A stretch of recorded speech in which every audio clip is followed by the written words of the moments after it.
ရီကိုလည်းအဲ့ဒီစာရွက်ကိုခိုးလာခဲ့ကနက်နက်ရှီကီတို့ကိုပြလိုက်ရင်သူမအမေဟာတွင်းနယ်ထဲမှာသူ့ကိုစောင့်နေနိုင်တာဖြစ်လို့သူကိုယ်တိုင်တွင်းနယ်ကြီးတွေကိုဆင်းမဲ့ပြောတော့စိုးရင်သွားတဲ့နက်ကခယာနီအစ်စ်မရှိတဲ့ကလေးတယောက်အတွက်ဒါဟာပြန်လန်းမရှိဘူးလို့ပြောလိုက်ပါတယ်ရီကိုကလည်းခယာဖြူဖြစ်နေတာမို့လို့ဒီကိစ္စတွေအတွက်အမြဲပြင်ဆင်ထားပြီးသားဖြစ်ကြောင်းလေသံမာမာနဲ့ပြန်ပြောတော့နက်ကလည်းသူတို့တွေဘယ်တော့မှပြန်မတွေ့ရတော့မှလည်းဖြစ်နိုင်တယ်လို့တငယ်ချင်းတွေနဲ့အရင်လိုကစားလို့မရတော့မဲ့အကြောင်းပြောလိုက်တော့ရီကိုခမဝမ်းထဲလို့မျက်ရည်ကျရင်နက်ကိုထူးရိုက်ပါတော့တယ်နောက်တစ်နေ့မှာတော့ရက်တယောက်ခယာနီအစ်စ်အနေနဲ့ပထမဆုံးယေရနာရှာဖွေရေးကိုစတင်ခဲ့ပြီးရေတွင်းတူးသလိုမြေကြီးကိုလက်နဲ့တူးနေလို့ပိုးကောင်နေတာထွက်လာနေပါတယ်ဒါကြောင့်နက်ကအဲ့လိုမရှာဘဲနဲ့ကြောက်ပြားအောက်တွေနဲ့ဂူတွေထဲမှာရှာကြီးဖို့ပြောလိုက်တာကြောင့်ရက်ကကြောက်ပြားကြီးတစ်ချက်ကိုလက်နဲ့အသာအရာမလိုက်တဲ့အခါနက်တယောက်မျက်လုံးပြူးသွားရပါတယ်ရက်ကတော့ကြောက်ခဲပုံစံယေရနာလေးကိုတွေ့တာနဲ့တန်ဖိုးကြီးတဲ့ယေရနာလို့ထင်လိုက်ပေမဲ့ဒီအပေါ်ယံမှာတော့အဖိုးမတန်တဲ့ပစ္စည်းတွေသာရှိကြောင်းနဲ့ဒီပစ္စည်းလေးတွေကစားဝတ်နေရေးအဆင်ပြေုံလောက်သာတန်ဖိုးရှိကြောင်းပြောပြလိုက်ပါတယ်တန်ဖိုးမရှိရင်သူယူထားလို့ရလာလို့မေးလိုက်တဲ့အခါဒါဟာဂေဟာကိုစီကန်းဖောက်တာဖြစ်တာကြောင့်ဂေဟာမူးကကိုတုံးလုံးချုပ်ကဇောက်ထိုးဆွဲလိုက်မယ်လို့ပြောပြီးယေရနာပဲဆက်ချခိုင်းလိုက်ပါ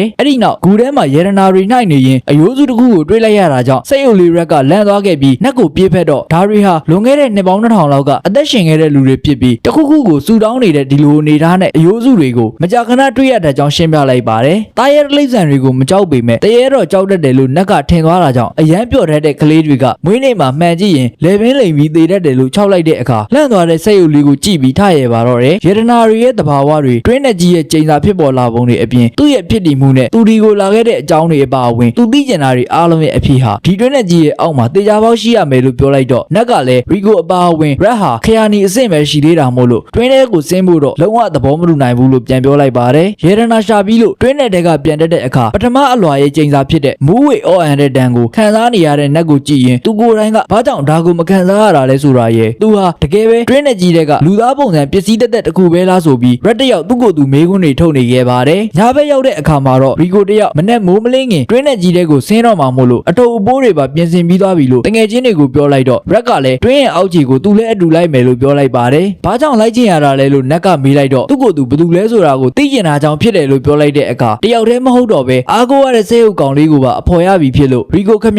ပျော်သွားတာကြောင့်နှက်ချေးထွက်တဲ့ထိငိုရင်ကျေးဇူးတင်ကြောင်းပြောလိုက်ပါတယ်ရှက်ကီကတော့ဘလို့ပဲတတာသူတို့ကတွင်းနဲ့တဲကိုဆင်းမယ်ဆိုတာသိတာကြောင့်သူကိုယ်တိုင်ဂေဟာမှုရဲ့ရုံငန်းထဲကနေခိုးလာတဲ့တွင်းနဲ့ကြီးရဲ့မြေပုံနဲ့တကွအထဲမှာကြုံတွေ့ရမယ်အလွာအစင်းစင်းရဲ့အန်ရီယယ်တွေအကြောင်းကိုရှင်းပြလိုက်ပါတယ်ပထမအလွာက1350မီတာထိနဲ့ပြီးတခါတလေဒုတိယအလွာကအကောင်တွေလဲတက်လာထက်တာကြောင့်တတိထားဖို့ပြောလိုက်ပြီးဒုတိယအလွာမှာဆိုရင်တော့ဖီအားလဲပုံများမှာဖြစ်တဲ့အပြင်ဖြောင်းပြန်တစ်တော်လို့ခေါ်တဲ့ဇောက်ထိုးပေါက်နေတဲ့အပင်တွေနဲ့တစ်တော်ဟာလေမုန်တိုင်းတွေလည်းမကြာခဏတိုက်တတ်ပြီးသားစားအကောင်တွေနဲ့လည်းပြည့်နေတယ်လို့ပြောလိုက်ပါတယ်တတိယအလွာကတော့မီတာ13000ထိနဲ့တဲ့ကြောက်ကဘာကြီးဖြစ်ပြီးစတုထအလွာကတော့ခရာနဲ့အစင်းနဲ့အထက်ပဲဆင်းခွင့်ပြုတဲ့အလွာဖြစ်တဲ့အပြင်ခရာပြူတွေတောင်အသေးတုံခဲ့ရပြီးအသက်နဲ့ခန္ဓာလဲရနိုင်တဲ့အလွာဖြစ်တဲ့အပြင်ပစ္စမအလွာကတော့အလောင်းပင်လေလို့သမုတ်တဲ့နေရာဖြစ်ကဒီအလွာကနေပြန်တက်တဲ့လူရဲ့အရေးအတွက်ကလက်ချိုးရည်လို့ရတဲ့အပြင်ပြန်လန်းမရှိမျိုးတော်လို့ခေါ်တဲ့စတမအလွာကိုတော့ခရာပြူတယောက်ဆင်းမယ်ဆိုရင်တော့အဲ့ဒီလူရဲ့နောက်ဆုံးဆင်းသက်ခြင်းဖြစ်တယ်လို့အလုံးစုံရှင်းပြလိုက်ပြီးရေပုံကိုလည်းပေးလိုက်ပါတယ်သူတို့အစီအစဉ်ကိုအခုအချိန်ထိလက်မခံတဲ့နက်ကတော့လိုက်စာရဲ့ခရာပြူဟာပိုင်ရှင်မပါပဲမြေပုံကိုပြန်ရောက်လာတာကလိုက်စာရဲ့တည်ဆုံးခြင်းကိုတက်တည်ပြနေတာလို့ပြောလိုက်ပြီးခရာပြူတယောက်တောင်မှတွင်းနဲ့ကြီးရဲ့အောက်မှာ10နှစ်လုံးလုံးအသက်ရှင်နိုင်ဖို့မဖြစ်နိုင်ကြောင်းနဲ့အမေဖြစ်သူကသာသမီးကိုတကယ်ချစ်ရင်ဒီစာကိုဘယ်တော့မှပို့မှာမဟုတ်ဘူးလို့ပြောလိုက်ပါတယ်နက်က